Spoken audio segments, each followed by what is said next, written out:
กันอันว่าสังขารธรรมชาตินั้นเมนไอตัวหันเนินไอหนุ่มแก่ก็รู้ผู้ไปจนตายเพียบเหมือนตุงใจบนกลางเจือกคอยถูกแดดถูกฝนลมปัดเตือนน้อยปุดหล่นลงดินย่อยยับนมแก่ตั้งลายภัยเปียที่ทับดับธาตุสี่เสียงหมดไปสัตว์โลกเขานี้ยอมสุดวิสัยมันจักหนอเป็นไปตามกรรมเขตเส้นมีหมอมียาวิเศษบ่เล่นสุดจะเยียวยาและไทยปากมือเป็นคนทำบนนักเอาไว้ก็เพื่อจะได้ผลดีจิตใจน้ำสดใสละผ่องใสทำแต่ความดีละชั่วได้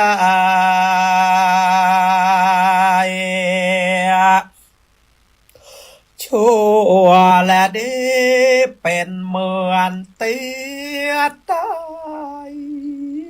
ติดตามตัวไปบ่ห้างถึงตัวเฮาตายมาลายมวยมังยังมีสิ่งอันความดีเหลือฝากเอาไว้ในโลกีว่าเฮายังไม่ดีเอาไว้อวดอ้างจะไปสวรรค์ก็ควรสารสร้างคนต่างไปบนจันฟ้าฟังธรรมความเดอย่าเรียรอจ้าเวลาบอดหาเฮานาอายุคนนั้นมันสั้นแต่แน่บ่ฮู้เวลาวันตายเนอเจ้า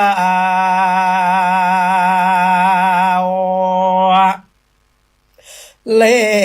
บทำบุญกุศลอย่ารอฮือแก่เท่าหนุ่มสาวคิงเล่าได้พร้อมขอตอดแอวอาไว้สานอบน้อมพอปงข้าวก้อมซอใหญ่เตโอเอาไว้หลอนบ่ถูกใจก็ขออาภัยหยอบยั้งไว้เต่าก่อนและนายเฮ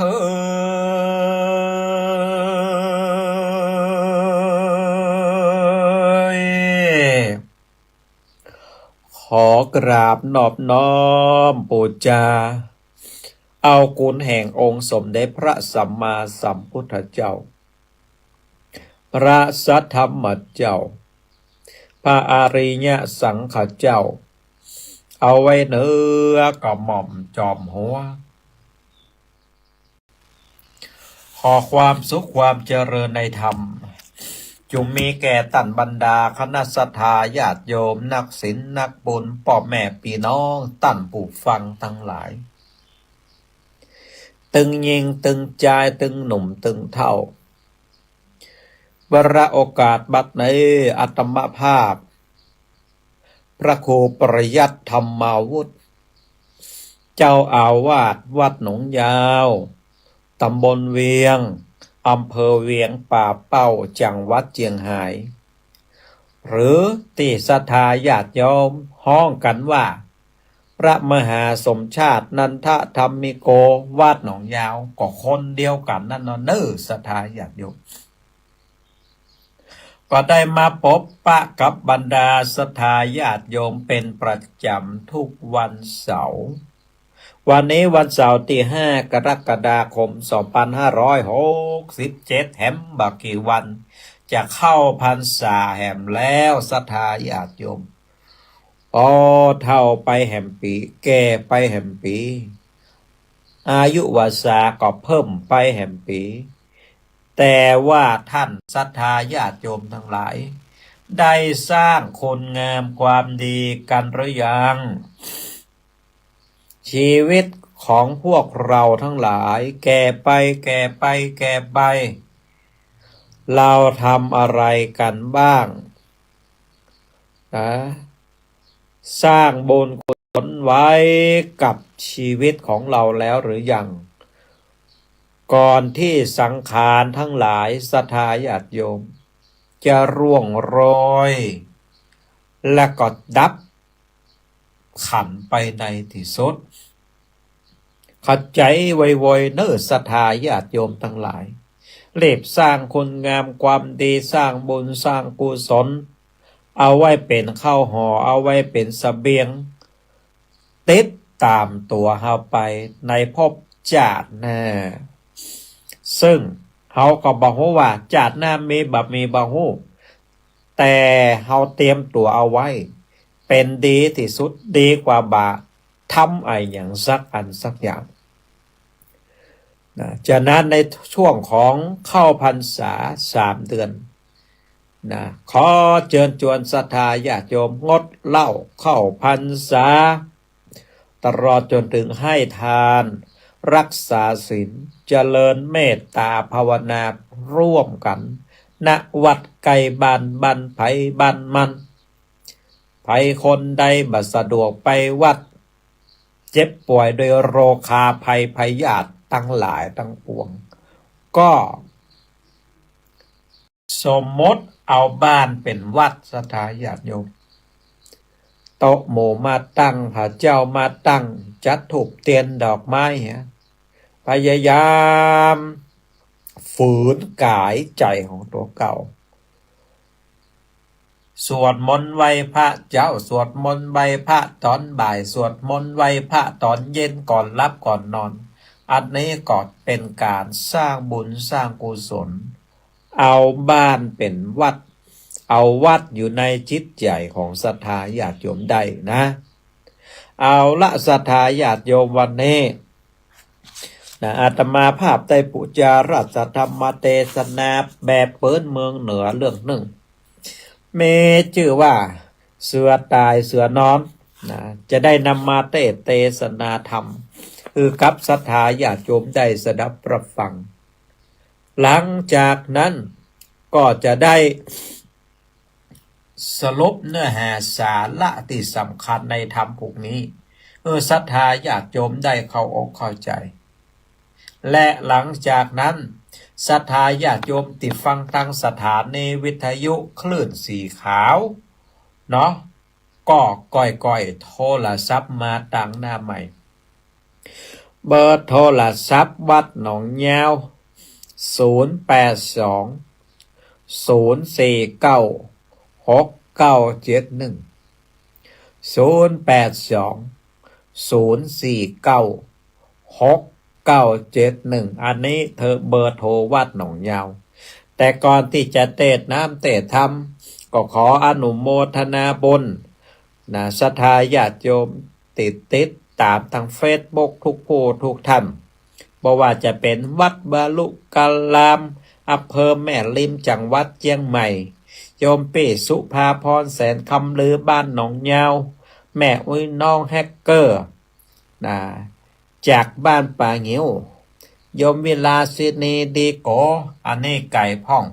นะไปอยู่ตั้งใต้ปุ่นอ่ะนะตั้งหาดใหญ่ปุ่นนะก็ขออนุโมทนาบุญสถาญาติโยมเมื่อติดตามฟังธรรมะแบบปะเก่าในรายการมรดกธรรมกำเมืองของวัดหนองยาวซึ่งก็ออกอากาศเป็นประจำทุกวันเสาร์ตั้งแต่เวลา6 โมงเจ้าจนถึงเวลา7 โมง1 ชั่วโมงด้วยกันนะเอาละเพื่อบ่ให้เป็นการเสียเวลาต่อไปศรัทธาญาติโยมก็ฟังน้ำฟังธรรมแบบเปิดเมืองเหนือพร้อมกันเด้อ นะโม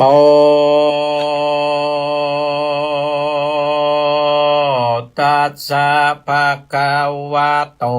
อะระหะโต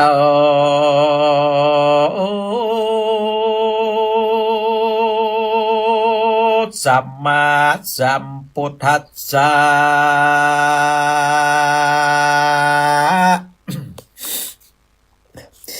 กาลยานากาลีกัลยาณังจะปะปะกาลีปะปะกาติสาทาโวโดลาสะปุริสาตั้งหลายตั้งยิ่งใจน้อยใหญ่ผู้มักไฟผาถาดนะไข่ไก่กาไปลอดเวียงแก้วยอดแนวระบามอันสำลานจืนจ้อยตุกใหญ่หน่อยหายสูญย้อนหน้าบนปานปอบอดได้สร้างก่อรอมมาจึงจักปางใดดังมักไฟขะหนึ่งมา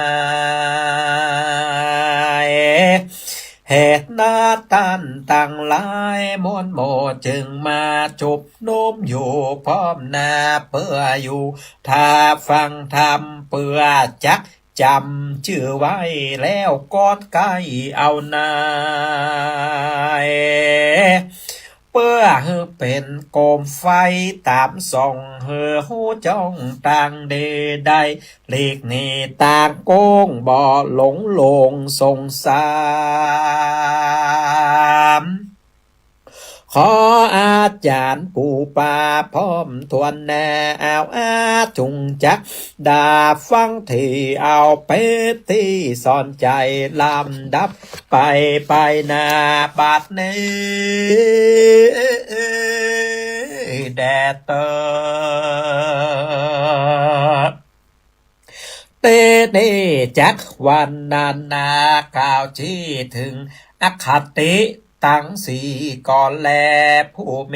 พยาปึงจากรู้ดังนี้เตอสัตตาอันว่าสัตลอกตั้งหลายเฮ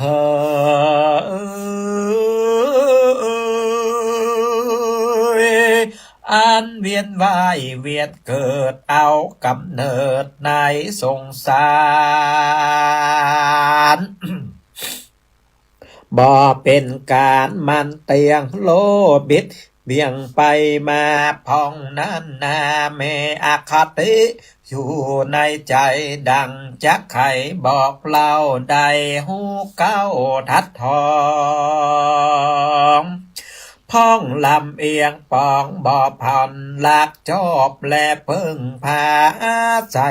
กันแต่กอดนานมาปาดไข่จากเก่าที่ว่ากองอาจนี้เรียกว่าฉันทาคติว่าอ่านลากพ้องนั้นลำเอียงบ่ถูกต้องกันปาดไข่ปันเป็นแก่นว่ากอกนี่แม่นโตสาคาติว่าอันลากพองนั้นลำเอียงเพื่อโง่เข่าเบาปัญญาบ่โหปิดจารณาสันทีแมนที่กองทำปัดไข่กำกาวที่ว่ากองอาจนี้แม่นโมแหขาติว่าอันลากพองนั้นลำเอียงเพื่อกลัวภัยจัก มาถึงตัวไปนาปาดกล่าวว่าพยาคติและแน่นว่าอาคติทั้งสี่นี่เล่าหากมีแต่เก้ามานามดังแม่นิทาแต่ก่อนเจนปู่มอนสอนโคดว่ามีเสือภัยสนตัวกาออกสอดล่าดงตัน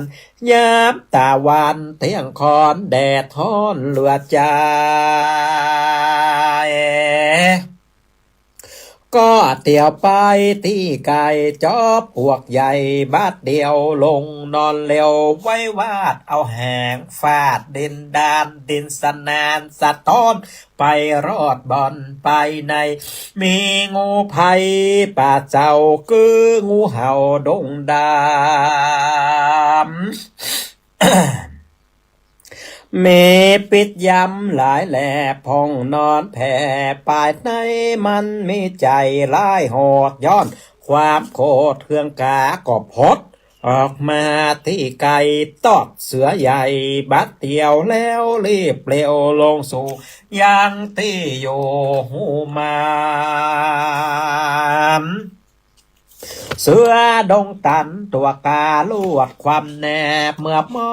นบอดตันจอนกลาภาคบอดตันลูกจากพละนียังเมลาสี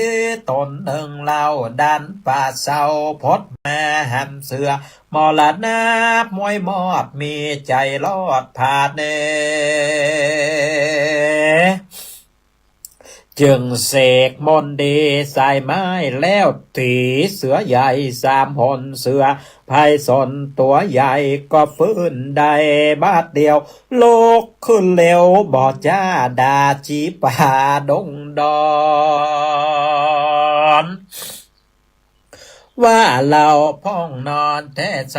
ตันเอาไม้มาตีตั้นเป็นจีเสียเปล่าใจกำเศร้าปานลาเรานี่นาโคตรไม่จักเอาเลี้ยงใส่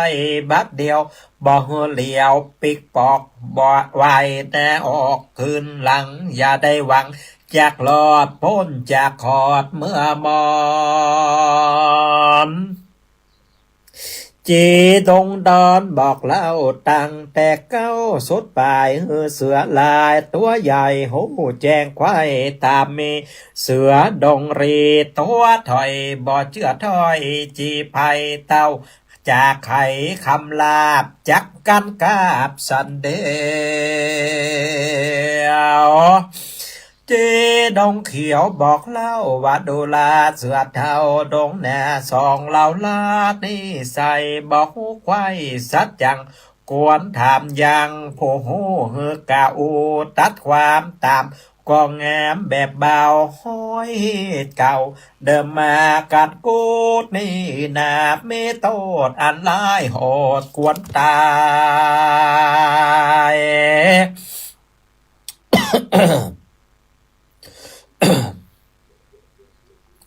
ก็บ่หมายหล่นเล่ไปโซเตแดนใดจักตัดใจกลมแน่เมืองกาบกว่าคบขินเสือได้ยินแจ้งทีตามราศีจี้ไข่ปันกว่าหันดันพัมหูลับข้ามสู่ตามลายเหตุสัตว์ทั้งหลายบ่อไล่ทกอยู่ใต้ตัวมันก็ปากันไปสู่อย่างที่อยู่โลคะเทวดาต่างใครจากาโอลูกค้าเทวดาหูตามลายลูกค้าเทวดาก็มาให้โลวารอดว่ากรรมเจ้ายอดราศีสัจจะแม่เป็นแก่นคือมีแม่นตามกรรม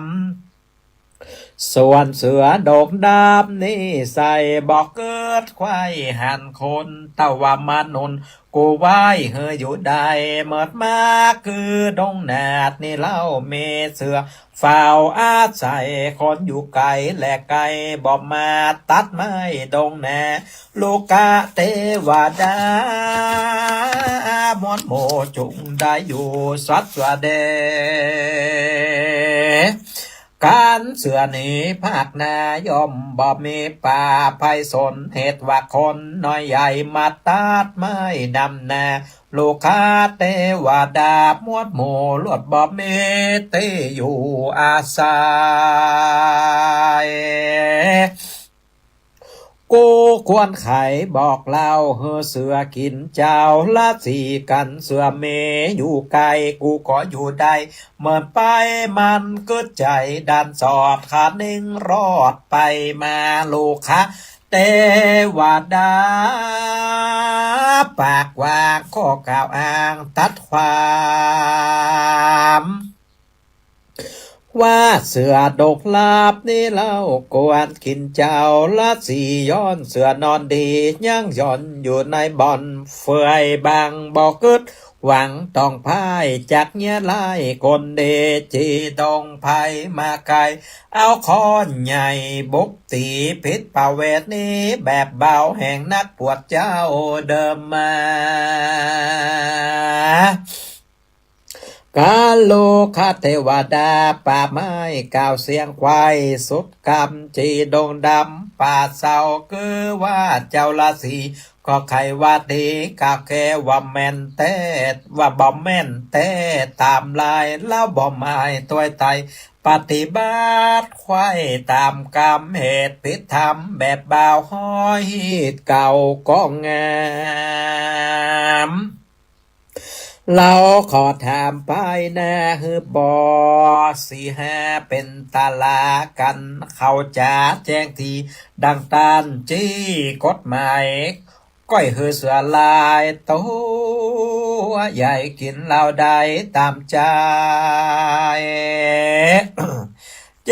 ดงไผ่ก่าวแล้วก็กาดแก้วพันภายน้ำเสือดงตันดันสอดบุญดันลอดดงแน่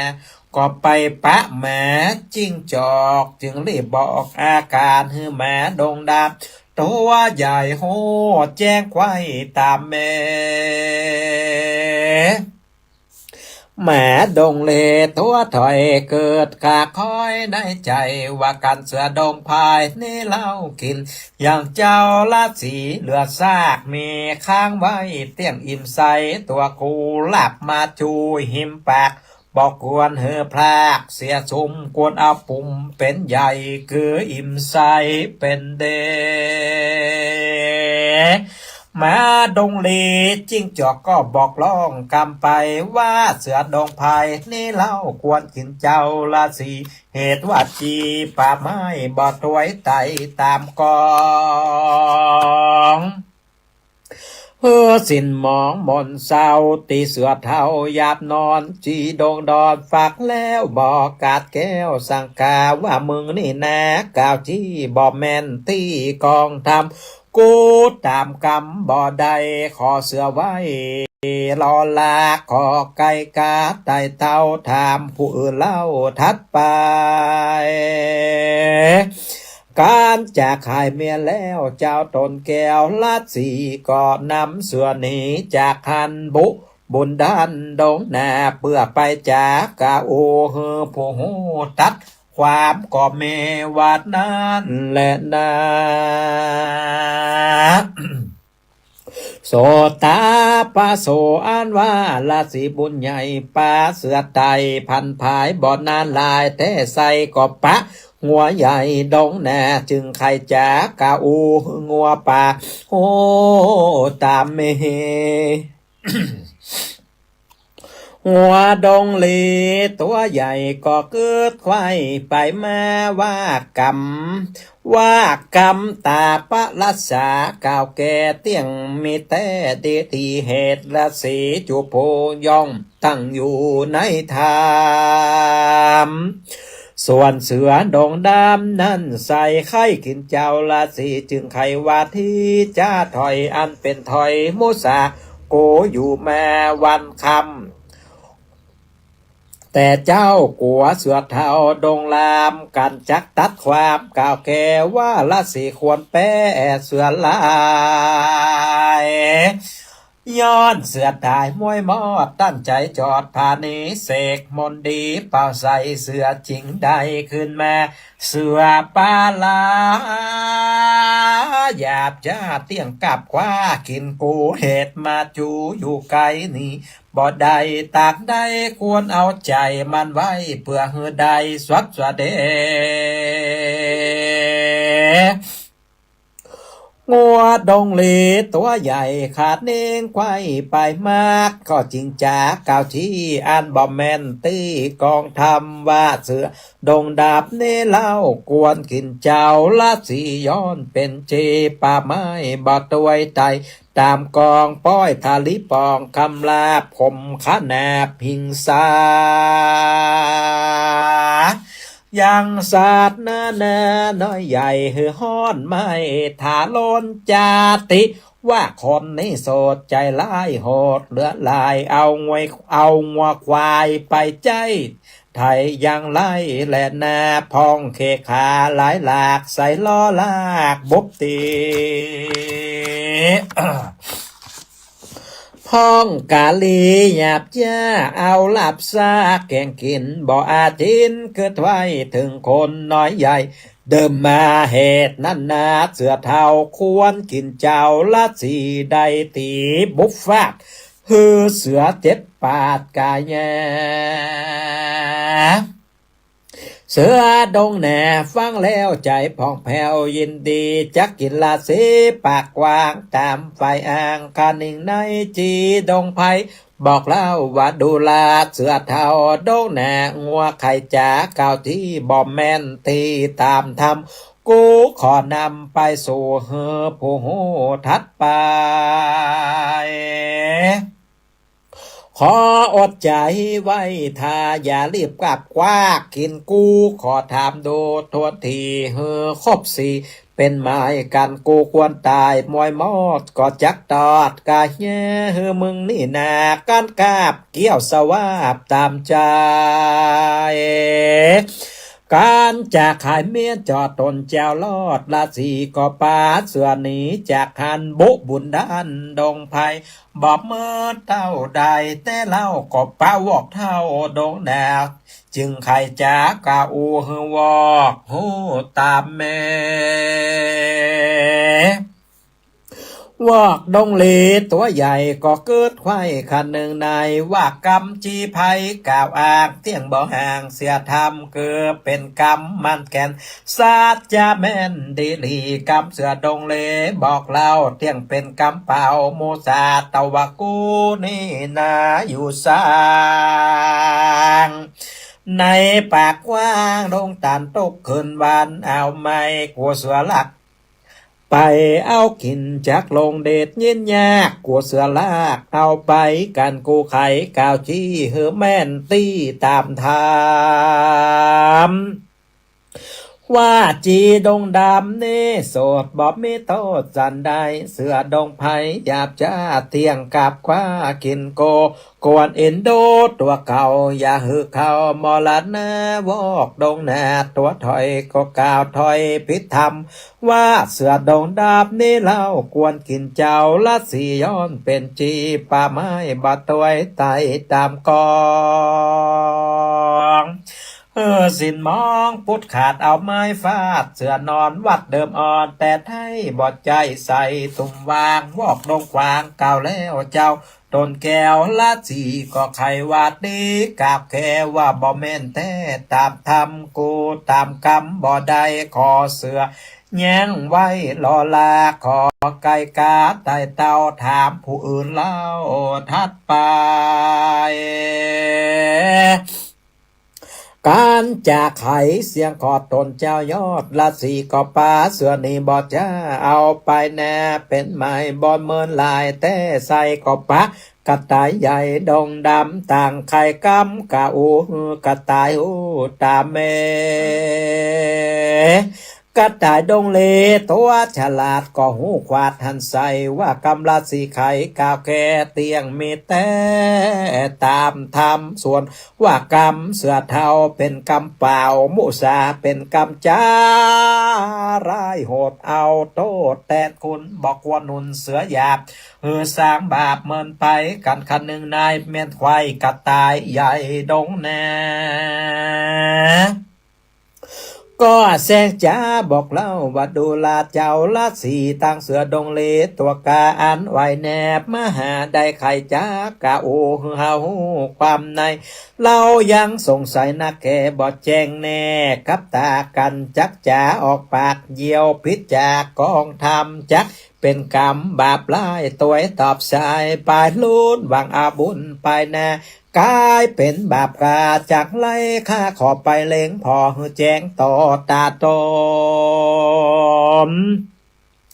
ว่าเสือไพศาลย่างย่อนนอนตัดบ่อนได้จ้าตาปัสสาเอาไม้ตีเสือใหญ่สันใดการหันใส่แจ้งทีจึงจากที่ตัดกว่าเพื่อสมตามแบบเป่าห้อยบเก่าเดิมมากัดขัดตาจาบเมียนจอดตนเจ้ายอดราศีกับดงเลดกับเสือดงเลตัวกาต่างพร้อมนาหันตันก็ป้ากันได้เต้าไปที่เก่าเดิมมากันไกลกาไปไกลที่จอมปลวกใหญ่ในดอ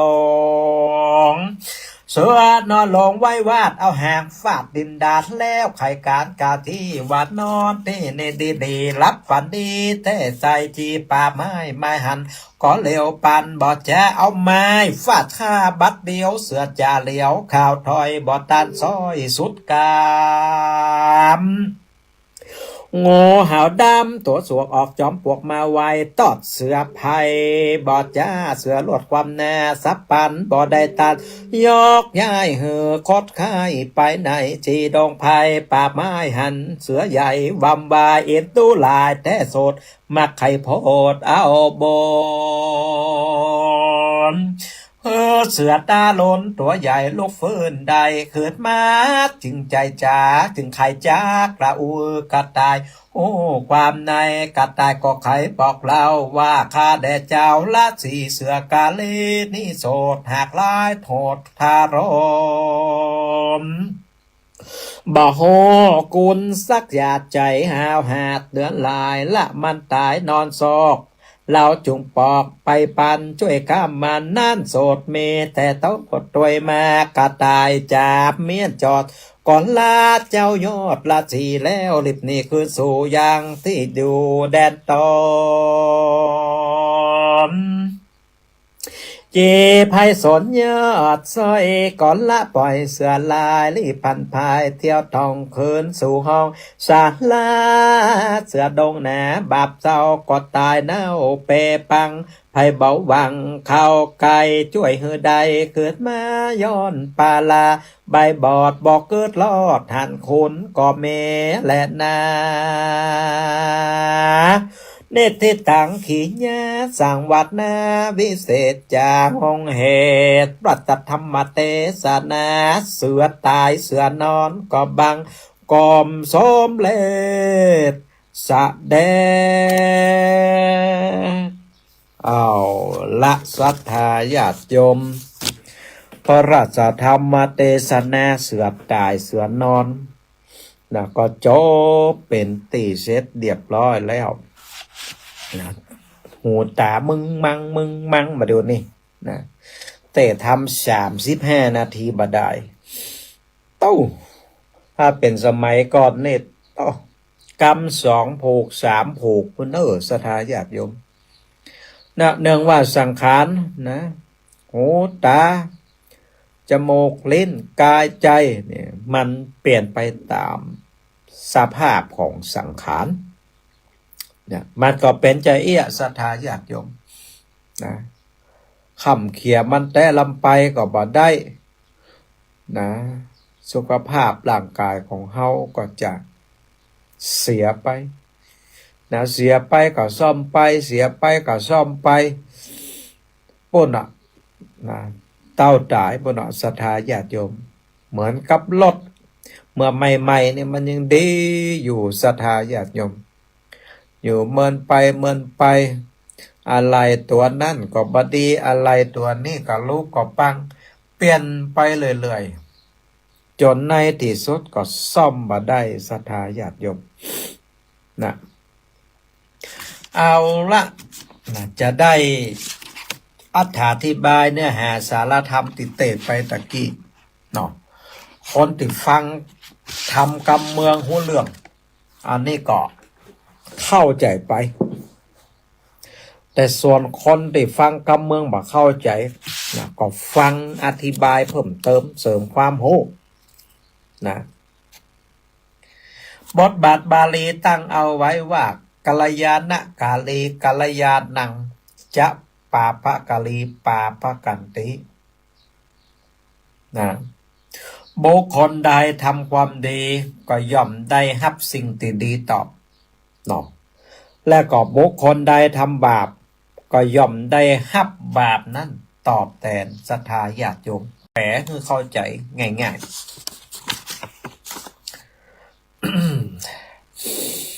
พระธรรมเทศนาดวงนี้ศรัทธาญาติโยมนะป้อนโอ้ถึงอาคติตั้งสี่นะก็มีฉันทาคติโทสาคติพยาคติโมหาคติอยู่สี่อย่างด้วยกันเดี๋ยวจะมาอธิบายให้ฟังว่าอาคติสี่นั้นมีอะไรอย่างพ้องนะพระพุทธเจ้าได้ยกเอาตัวอย่างอดีตนิทานเรื่องหนึ่งมาสอนหมู่เฮาตันทั้งหลายว่ายังมีฤาษีตนหนึ่งอยู่ในดงป่าไม้ดงไผ่ประพฤติวัดปฏิบัติธรรมถือศีลห้าศีลแปดศีลสิบกับเนื้อกับตัวโอ้ง่ายๆเป็นคนดีอะศรัทธาญาติโยมนะวันหนึ่งเนาะก็เข้าป่าไปเสาะผลหมากหลากไม้ก็ไปปะใส่เสือใหญ่ตัวหนึ่งต่อนอนตายอยู่ตีกองจอมปลวกศรัทธาญาติโยมไอเสือตัวนี้ศรัทธาญาติโยมก่อนที่มันจะตายนั่นนะมันฮ้อนมันกระหายน้ำนะมันก็เลยเสาะตีนอนไปปะใส่จอมปลวกใหญ่โตมันก็ฝังเข้าไปนอนที่จอมปลวกแล้วมันก็เอาหางของมันนั้นฟาดที่จอมปลวกแล้วงูเห่าศรัทธาญาติโยมที่มันอยู่ในจอมปลวกอยู่ในหูหั่นน่ะมันก็รำคาญกันเนาะมันก็ออกมาแล้วก็คบเสือตัวนั้นเสือตัวนั้นก็เลยตายไปศรัทธาญาติโยมทีนี้เจ้าตาประสีหันอย่างอันหันเสือตัวใหญ่ตายที่ข้างจอมปลวกก็เลยใจอำนาจฤทธิ์บุญบารมีของตัวเก่าเนาะที่ได้กระทำปั่มเปงมานะจบชีวิตเสือตัวนี้ฟื้นขึ้นมาบัดเดียวศรัทธาญาติโยมเสือตัวนี้ศรัทธาญาติโยมฟื้นขึ้นมาแล้วโคเป็นฟืนเป็นไฟนะว่าฤาษีจีไพตนนี้บ่มีศีลบ่มีธรรมอยู่ดีๆเอาไม้มาตีหัวเฮาเอาไม้มาบกหัวเฮาอีลูกศรัทธาญาติโยมเข้าใจไปอย่าง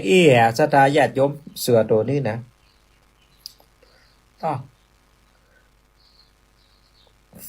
ตาคนก็ต่างหาเหตุผลว่ากันไปว่ากันมาจนในที่สุดนะฤาษีตอนนี้ก็บอกว่าเพื่อให้มันถูกต้องตามธรรมเนาะเฮาบอกควรที่จะตัดสินอย่างง่ายๆด้วยอารมณ์ของเฮาเอาเจอนะเฮาต้องไปถามคนหูนะเพราะว่าคนที่หูความต่างๆนั้นก็จะได้ช่วยเหลือว่าเหตุการณ์มันเป็นอย่างไรตึงเสือตึงฤาษีศรัทธาญาติโยมก็ปากันไปสู่ที่ลูกค้าเทวดา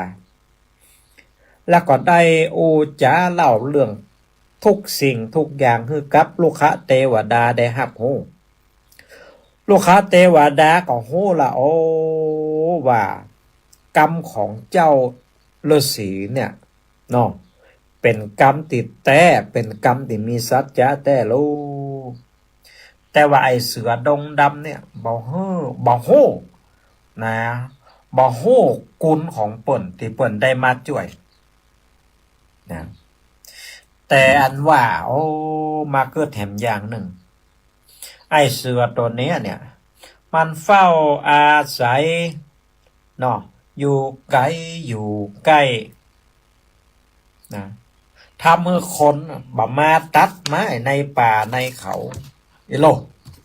เทวดาขึ้นอย่างนี้นะทำให้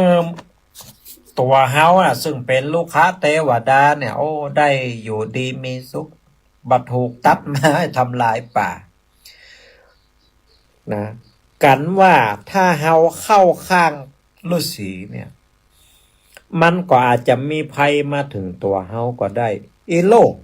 ปลดท่อโลคะเทวดาทั้งหลายก็จะบ่มีที่อยู่ที่อาศัยเพราะว่าอาศัยเสือตัวนี้ในการที่จะดูแลป่าเขาลำเนาภัย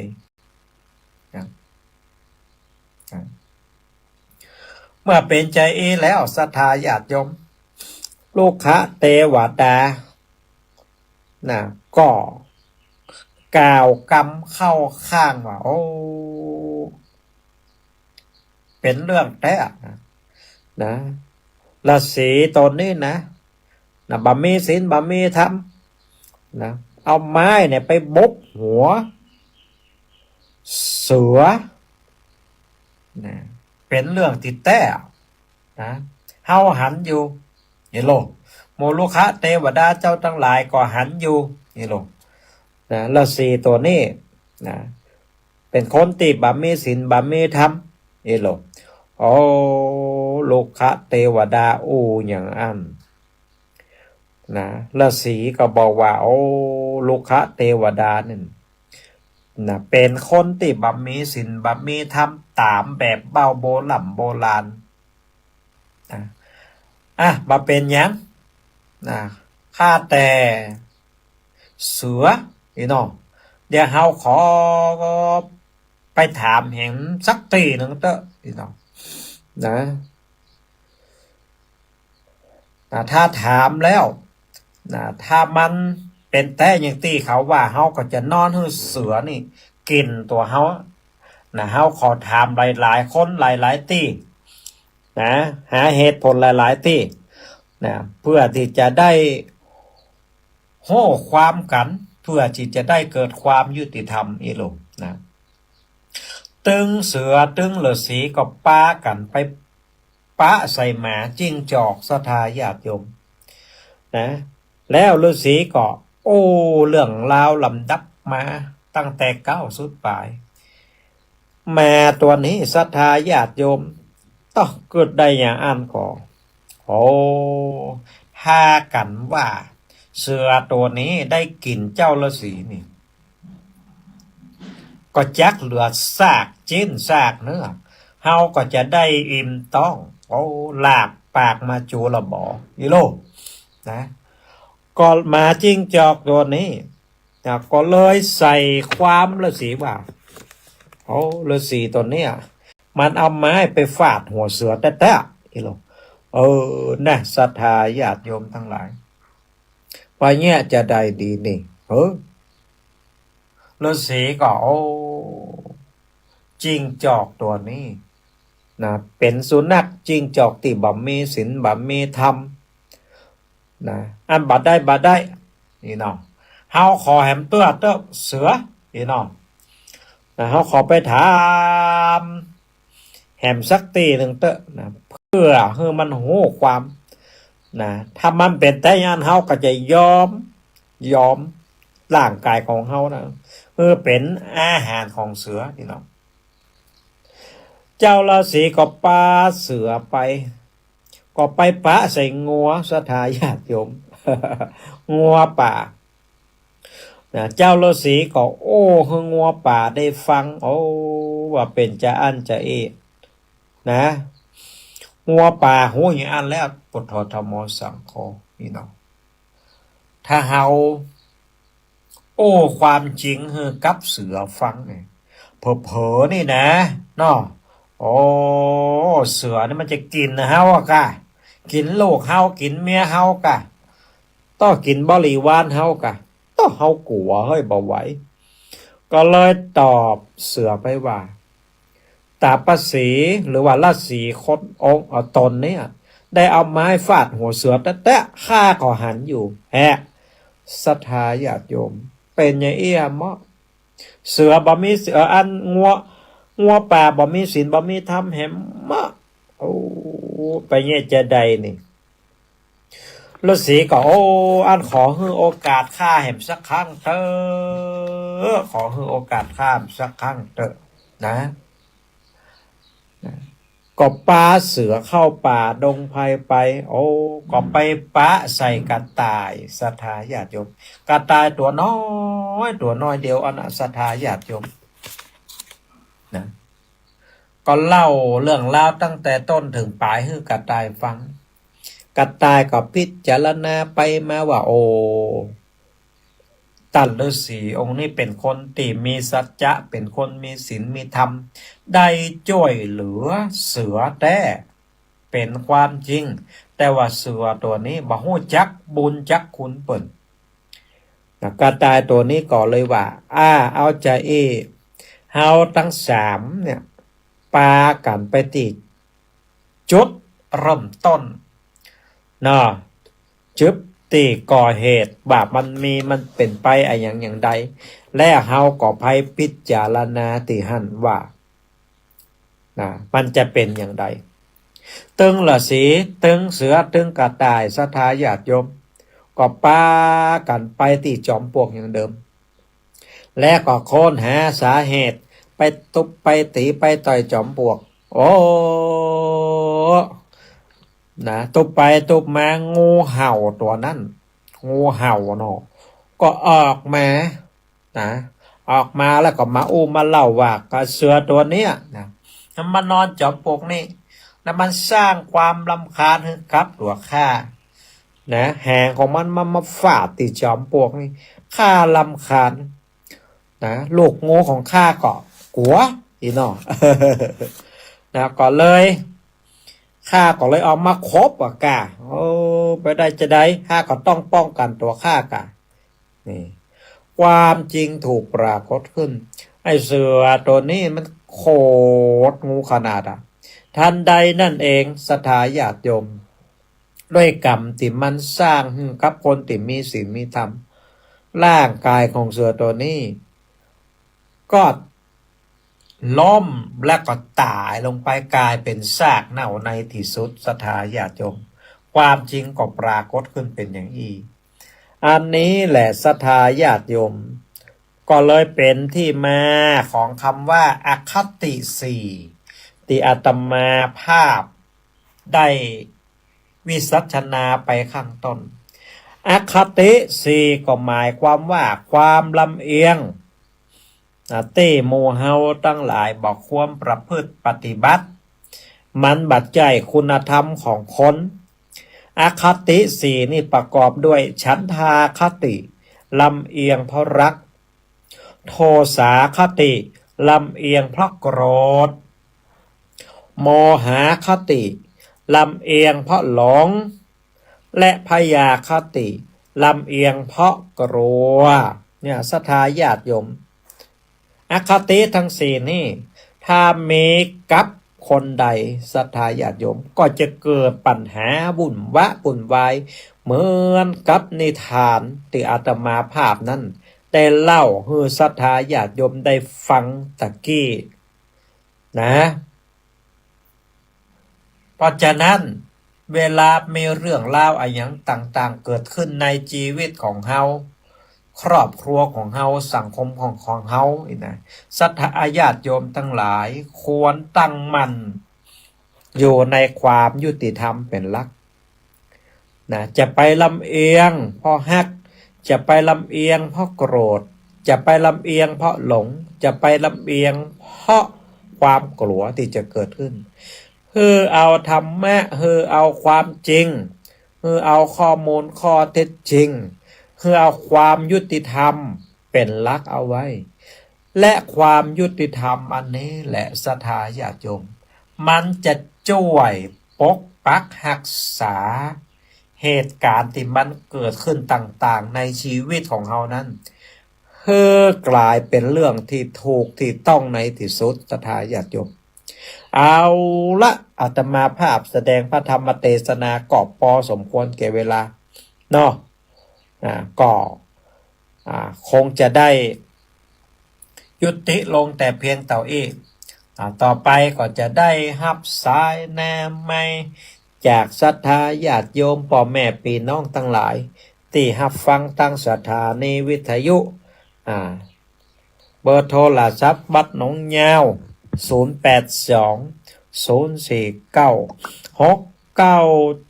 6971โทรมาได้ละเปิดสายหน้าไม้แล้วเนอ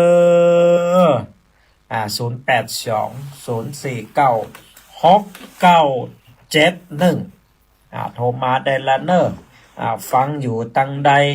เจียงใหม่เจียงไฮ้ลำปูลำปางแป้น่านฟังทางเฟซบุ๊กไลฟ์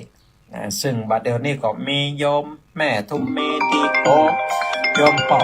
นัทพงษ์ลึกสิงแก้วโยมปีกมลวันกองแสนโยมฟ้าหลังฝนต่อไปฮับสายหน้าไม้สายที่หนึ่งเจริญปอนไว้สาขาท่านอันนี้พ่อบุญธรรมแม่ครับ สัญญาณชัดเจนนะพ่อเนาะวันนี้วันนี้ชัดเจนดีครับโมทนาวันนี้บ่ได้ใจไหมไม่รู้ ก็เลยเตะแบบสดเนี่ยพอแหบพอแห้งมดประทับวันนั้นเป็นเมื่อคืนนะผมเลยไปสักครั้ง